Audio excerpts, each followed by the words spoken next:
Sigurisht është edhe kjo, po me pak fjalë do të thoja që krahas ndërrimit të vendeve, të roleve, të tyre problemeve, këto ekzistojnë, më bën çudi fjala vjen sepse sapo të pyesësh një votues, gjëja e parë kur ka lidhje me qeverinë thotë korrupsioni dhe ndërkohë që korrupsioni është shumë poshtë si çështje është çështje kryesore, është e pjesa parë po nuk është më kryesore. Ajo që është dhe që duhet të jetë për pozitën në këtë rast për qeverinë, është që kjo duhet të merret si një manual, paktën për kaq ditë dhe të studiohet për ato probleme që kanë vërtet shqiptarët. Ndërkohë, aq më tepër që ka parti të caktuara dhe të reja që këto probleme i kanë bërë kaos kryesor, ëh. Ndërkohë që për pagat e ulta.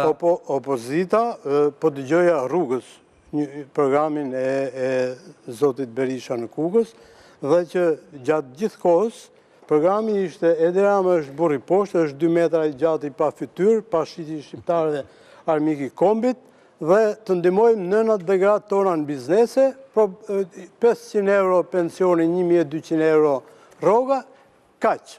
Nuk ka më.